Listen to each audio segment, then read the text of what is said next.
Hello friends, कैसे हैं आप सब। आज का टॉपिक है how to find skew angle in bridges. Bridges हमारे दो टाइप के होते हैं फ्रेंड्स, एक 90 डिग्री के एंगल पे, एक जो रिवर के अलाइंड स्क्यू बनते हैं हमारे कैरिजवे के। ये देखिए और मेरी ऑटो कैड स्क्रीन पे ये एक स्क्यू एंगल पे मैंने ब्रिज ड्राफ्ट किया हुआ है। आज इसको बताएंगे कि स्क्यू एंगल कैसे निकालते हैं और स्क्यू एंगल की लेंथ को कैसे कैलकुलेट करते हैं। एक हमारे ब्रिज होते हैं फ्रेंड्स, ये देखिए हमारा कैरेज वे जा रहा है। सपोज कीजिए ये हमारी रिवर है, अपस्ट्रीम डाउनस्ट्रीम। ये 90 डिग्री के एंगल पे ब्रिज बनता है। और हमारे स्क्यू ब्रिजेस क्या होते हैं, ये हमारा स्टेट कैरेज वे जा रहा है जिसके ये अलाइन में ये हमारी 90 डिग्री पे एक लाइन है जिसके हम इस एंगल पे रिवर के फ्लो के अकॉर्डिंग हम इस ब्रिज को डिजाइन कर रहे हैं। इस एंगल को स्क्यू एंगल कहते हैं। अब हमारा स्क्यू एंगल क्या होगा, अब हमारा ये कैरेज वे के अलोंग 90 पे हमने जो लाइन लगाई है, मैं आपको दिखा देता हूँ। ये हमने 90 डिग्री पे एक लाइन ली है 90 पे।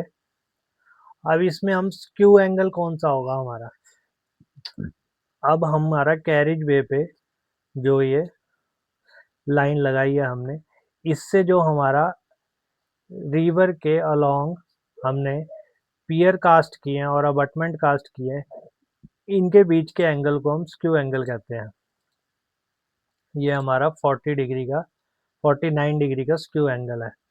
अगर हम इसको एक्यूरेसी में देखें पॉइंट्स के बाद, प्रिसीजन 3 डिजिट तक, तो ये 49.340 डिग्री हमारा स्क्यू एंगल बैठता है इस ब्रिज का। अब हम इस स्क्यू ब्रिज की लेंथ कैसे कैलकुलेट करते हैं, ये देखिए इसका फॉर्मूला ये है। आपने ट्रिग्नोमेट्री को पढ़ा होगा। ये हमारा एक ट्रायंगल है, ये हमारा बेस, परपेंडिकुलर, हाइपोटेन्यूज, जिसमें हमारा थीटा एंगल हमें कंसीडर किया हुआ है।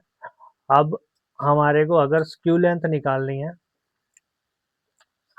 अब हम अगर इस ब्रिज में देखें, हमारा ये इस लाइन को मान लेते हैं हम परपेंडिकुलर और इसको मान लें बेस, और ये लाइन को हम कंसीडर करें हिपोटेन्यूज, और हमारे पास एंगल कंसीडर है हमारा 49.34 डिग्री। अब हमें लेंथ कैलकुलेट करनी है, तो हमारा बेस कितना है, हमारा बेस है, हम कैरेज वे 7.5 मीटर 7.50, और हमारा परपेंडिकुलर कितना है, अगर हम परपेंडिकुलर लेंथ देखें 8.73, और बेस देखते हैं अगर 7.50, और एंगल हमें दिया हुआ है, और हमें हिपोटेन्यूज निकालना है इसका कर्ण। तो इसका फॉर्मूला क्या है, हम कॉस थीटा बेस अपॉन टॉनियस। अब हमारा बेस आ गया हमारा 7.50, और हमें हमारे पास कॉस थीटा दिया हुआ है 49.34 डिग्री, और हमें कैलकुलेट करना है हाइपोटेन्यूज। अगर हम हाइपोटेन्यूज को इधर लेते हैं तो बेस अपॉन कॉस थीटा। अब इसको कैलकुलेटर पे आएंगे हम। अब हमारा बेस क्या है 7.50, कॉस थीटा पहले अप्लाई कर लेते हैं, हमारा एंगल 49.34 डिग्री 49.34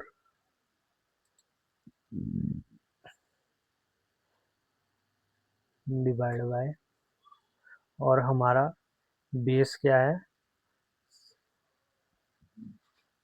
7.50।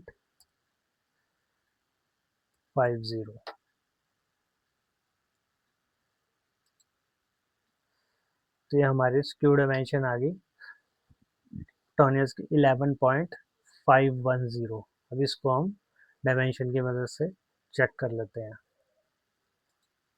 हम अलाइन डायमेंशन लेंगे यहाँ से यहाँ तक 11.51। तो ये हमने इस फॉर्मूले से हाइपोटेन्यूज कैलकुलेट कर लिया। ऐसे ही मैंने ये सारी डायमेंशन जिनके आगे ब्रैकेट में एस के लिखा है, ये मेरी स्क्यू की डायमेंशंस हैं, और जो मेरी 90 पे जा रही हैं ये मेरी स्क्वायर जो एस क्यू लिखा है ये मेरी स्ट्रेट डायमेंशंस हैं। इन्हें आप कॉस थीटा के फॉर्मूले से सबको कैलकुलेट कर सकते हैं। जैसे मेरी यहाँ की स्ट्रेट डायमेंशन है, अब मैंने ये 6 मीटर के 3 स्पैन क्रिएट किए थे। अब ये मेरा सपोज करिए ये मेरी स्ट्रेट डायमेंशन है। अब मुझे इसकी स्क्यू डायमेंशन कैलकुलेट करनी है।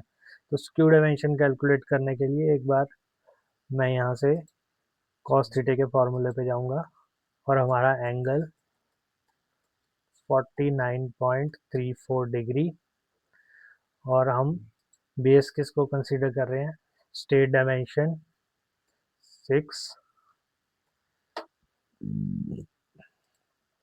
Divide by cos theta. ये देखिए 9.208। नेक्स्ट डिजिट जो थर्ड डिजिट है वो हमारा 5 से अबव है, इसलिए हमने इसको 9.21 कंसीडर करा है। ये हमारी स्क्यू डायमेंशन आ गई है। स्ट्रेट डायमेंशन है हमारी 6 मीटर, और स्क्यू डायमेंशन है 9.5 मीटर, 9.21 मीटर सॉरी। आशा करता हूँ आपको ये मेरी वीडियो पसंद आई होगी। इसको लाइक करें, शेयर करें, सब्सक्राइब करें। ऐसी वीडियोस देखने के लिए हमारे चैनल से आप बने रहें। Thank you friends.